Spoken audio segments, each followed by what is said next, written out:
Hi everyone, this is U.S. immigration lawyer Michael Ashoori, and in today's video, we're going to discuss 5 ways to convert your E2 visa to a green card. Now, the reason I'm doing this video is because I'm often discussing with clients that are on E2 visas, and many of them have this belief that you can't get a green card if you're on an E2 visa, that there's no way. And I'm here to tell you that that's not true. There are ways to go from an E2 visa to a green card. And in this video, I'm going to discuss 5 of those ways. If you stick around to the end of this video, I'm going to provide you with some different special ways that you can communicate with me directly, how you can reach out to me, and if you have any questions whatsoever. So with that said, let's get started. As a quick overview to the E2 visa, it's an investment-based non-immigrant visa. So by its very nature, it's temporary. The E2 visa does not directly lead to a green card. While it can be renewed over and over again, by its very nature, it's a non-immigrant visa, meaning that it's temporary and it does not directly lead to a green card. So what the E2 visa is it's an investment-based visa. It allows you to either start a new business or purchase an existing business and make an investment into that business. And based on that investment that you're making, you're eligible upon approval of the E2 visa to live in the US and to actively direct, develop, and manage that business that you've invested in. But as we mentioned, it's temporary, it does not lead to a green card. So some issues that may arise are, for example, let's say you have children that are with you on your E2 visa. As you may know, children can no longer be qualified as dependents to your E2 visa once they turn 21 years old. So, some of the difficulties that we see with some of our clients is that they're on an E2 visa, their children are about to be ineligible to be dependents of their case, so they're in a big rush to get their green card because otherwise their children are going to have to find an independent basis to remain in the US. So that's one of the difficulties that some of our clients have. So now, kind of with that big overview and that big intro, let's get to the ways that we can convert to a green card. The first way we're going to discuss is the EB5 visa. And the EB5 has some unique advantages when you go from an E2 visa to an EB5 visa, and we'll discuss those in some more detail. So as a general overview, the EB5 visa is an investment-based immigrant visa classification. So it's quite similar to an E2 visa in the sense that it's based on making an investment, but it's different in many ways. I actually have some other videos that discuss the differences between these two visas, but just as a general overview, the EB5 visa is an investment-based immigrant visa. So what the EB5 visa is basically you're required to invest a minimum of $900,000 in a U.S. business. In addition, your investment must lead to the creation of 10 full-time jobs for U.S. workers. So, as many of you may or may not know, the E2 visa requires a substantial investment. In order to qualify for an E2 visa, you're required to make a substantial investment in a U.S. company. While that amount really isn't defined by the regulations, we typically recommend somewhere between $100,000 to $150,000 or more. So that's for E2. For EB5, the very minimum is $900,000. So the minimum investment amount for EB5 is higher than it is for E2. In addition, the E2 visa does not have a job creation requirement. So under the E2 visa, you're not technically required to employ any U.S. workers. It's not a requirement to get the E2 visa. However, with the EB5 visa, you are required to create 10 full-time jobs for U.S. workers. So that's an important thing that you should know about the EB5 visa. Now, through the EB5 visa, it is an immigrant classification. So what this means is that through the EB5 visa, you're eligible to get a green card for yourself, your spouse, and your unmarried children under 21 years old. So that's kind of a big picture overview of the EB5 visa. And now let's quickly go through the requirements to qualify for an EB5 visa. First requirement is that you must invest in a new commercial enterprise. I'm going to make a separate video that defines each of these requirements in more detail, but for the purposes of this video, we'll go through them rather quickly.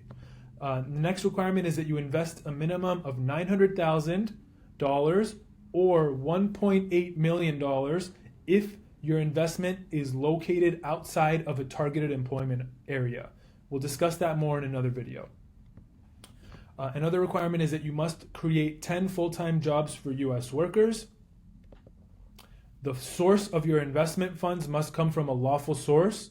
So we have to document how you earned the money that you're using to invest for your EB5 visa. The funds must be at risk, meaning they must be committed in some fashion. You can't just deposit the funds in a bank account without any other evidence and say that it's been invested. The funds actually have to be put at risk. And you must engage in the management of the new commercial enterprise. So that's a big picture overview of the requirements for an EB5 visa. Now, as I mentioned, there are advantages. There are specific advantages of going from an E2 visa to an EB5 visa. And we're going to discuss those now. So the first advantage is with respect to the minimum investment amount. So as you guys know, in order to qualify for an EB5 visa, you must invest a minimum of $900,000 in the business. Now, let's say you're here on an E2 visa, and for your E2 visa, you invested in a business of some kind. And to get your E2 visa, you already invested $200,000, okay? Now, let's say you're interested in applying for an EB5 visa and you intend to use the same business, your E2 visa business, for your EB5 visa. So you intend to use the same business. The advantage of coming from an E2 visa to go to an EB5 visa is that the amount that you already invested to get approved for your E2 visa may qualify and may count towards your investment for your EB5 visa. So that means, let's say you already, in the example that I just presented, let's say you already invested $200,000 for your E2 visa. That means to get approved for your EB5 visa, you may only have to invest an additional $700,000 into the same business rather than investing $900,000 from scratch. You can potentially rely on that $200,000 that you've already invested and count it towards your EB5 minimum investment amount. So that can be a tremendous benefit, especially in situations where you've invested a lot of money already in your E2 business. It can tremendously reduce the amount of money you need to invest to qualify for EB5 based on taking advantage of those funds that you've already invested. So that's advantage number one. The second advantage has to do with job creation. Now, similar to the example and the advantage that I've just specified, another benefit of going from an E2 visa to an EB5 visa, if you intend to use your E2 business as the new commercial enterprise for your EB5 investment, has to do with job creation.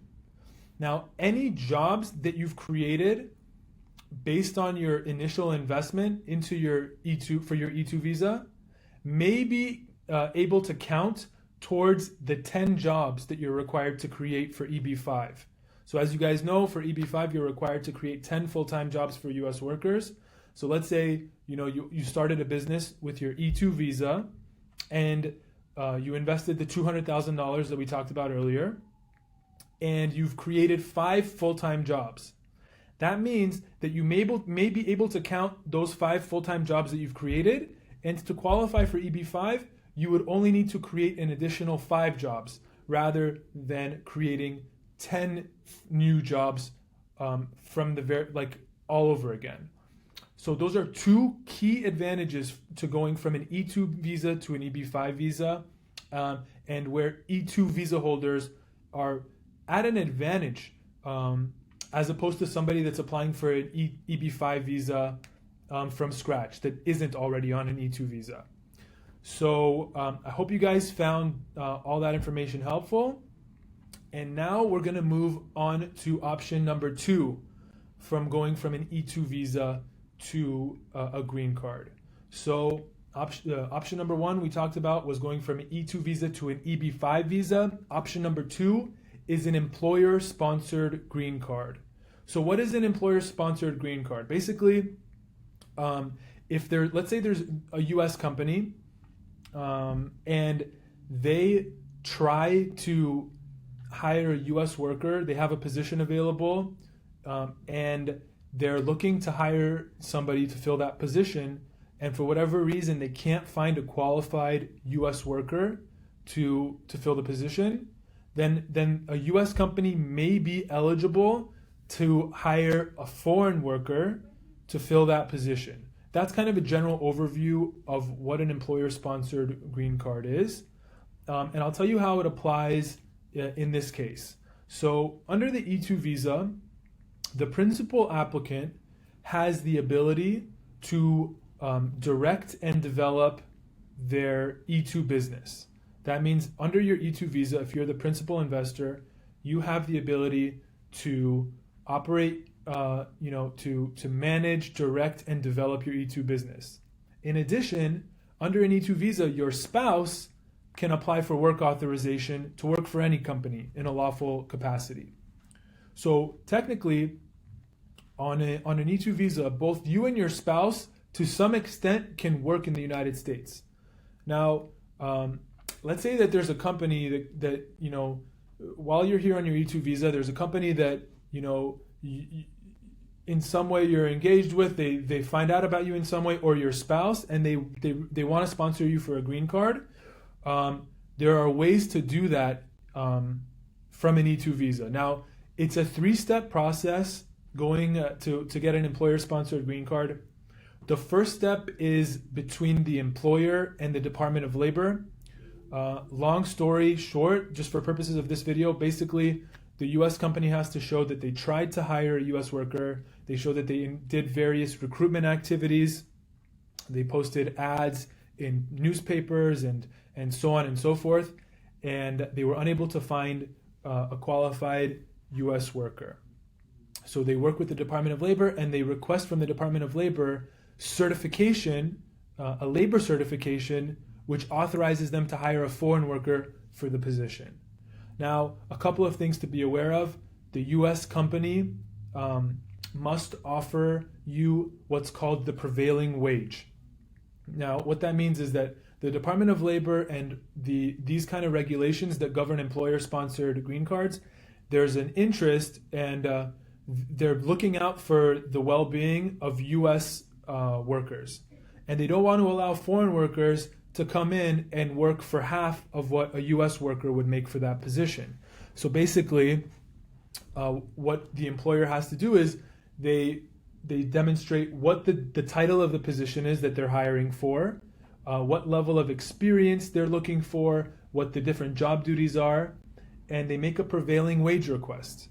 This is a request to the Department of Labor to get back to them with basically the appropriate wage that a U.S. worker would command for this type of position. And then the Department of Labor comes back with the prevailing wage, which is the amount that they believe that this position, the salary that should be aligned with this particular position. And once we get that prevailing wage determination, then the employer must at least offer you at least that amount or more. The employer must also show that they have the ability to pay the prevailing wage. And again, I don't want to get too caught up in the details of this process, but it's just some kind of big picture stuff just for you to be aware of. A couple other points about this. So that's step 1. The employer-sponsored green card process is a 3-step process. The first step is what we just discussed. It's called the labor certification process. Steps 2 and 3 are step 2 is the immigrant petition. Now, this is what your employer is going to file on your behalf with USCIS. It's a form I-140. And basically, along with this form, we demonstrate that you, as the employee, have the various requirements that the employer was looking for this position that they have available. So we include that kind of information along with other information with respect to you personally, and we file the I-140. That's step 2. Step 3 is either doing an adjustment of status or applying for your immigrant visa. So those are the 3 steps. There will be another video where we discuss this whole process in a lot more detail. But again, we're getting through the 5 ways of going from an E2 visa to a green card, and this is option number 2, which is the employer-sponsored green card. Again, if you have any questions about this, I'm gonna at the end of this video, I'm gonna discuss how you can get in touch with me to discuss in more detail. So that's option number 2. Moving on to option number 3, and this is the EB1A green card based on extraordinary ability. So the EB1A visa is an immigrant visa for people with extraordinary abilities in either the arts, sciences, athletics, education, or business. Extraordinary ability means that you're one of the small percentage of people who have risen to the very top of your field. Now, exactly as it implies, EB1A is for people with extraordinary ability. This is a very high standard to meet, and it's not for everybody. So, to qualify for EB1A, you really need to demonstrate how you're somebody that's at the very top of your field, and there's a number of ways to show that, and we'll kind of touch upon that a little bit, but just more big picture, in order to qualify for an EB1A visa, you need to prove 3 things. One is that you have an extraordinary ability, and you prove this by showing that there's a number of criteria that the regulations outline, and you need to meet at least 3 of these criteria. And just to list some of them, it's evidence of national or international awards, evidence of membership in various organizations, that membership is granted based on being somebody that's very high in your field, evidence that you've been that you've judged the works of others in your field, evidence of publications that you've done, citations to your work, potentially evidence that you've commanded a very high salary compared to other people in your industry. So these are just to get an idea of how you demonstrate extraordinary ability. Those are just some of the factors that you may use to demonstrate your extraordinary ability. So that's one thing that you need to prove. The second thing is you need to show that you're going to work in the U.S. in your field of extraordinary ability. So let's say your extraordinary ability is being a tennis coach. You can't show that you're going to work as a mechanic. You need to show that you're going to work in your field of extraordinary ability to qualify for EB1A. And also, you need to show that your entry to the United States will substantially benefit the United States. So those are the 3 requirements to qualify for an EB1A green card. Another, just another thing I want to mention about EB1A is one of the unique advantages of EB1A is that it does not require an employer to sponsor you. So, option number 2 that we specified is an employer-sponsored green card. EB1A, on the other hand, is eligible for self-petition. This means that you do not need an employer to file this for you. You do not need a job offer under EB1A. You do not need to go through this whole labor certification process that we outlined in option number 2. This is eligible for self-petition, meaning that you can file this on your own without an employer. So it's quite a unique advantage of EB1A. So that's option number 3. Option number 4 is the national interest waiver.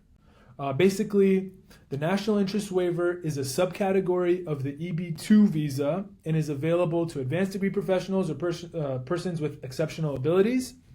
In short, the national interest waiver is basically a waiver of the requirement to have an approved labor certification from a U.S. employer. It's basically a waiver of the need for an employer to go through the labor certification process, and it's a waiver from the requirement that you have a job offer from a U.S. company.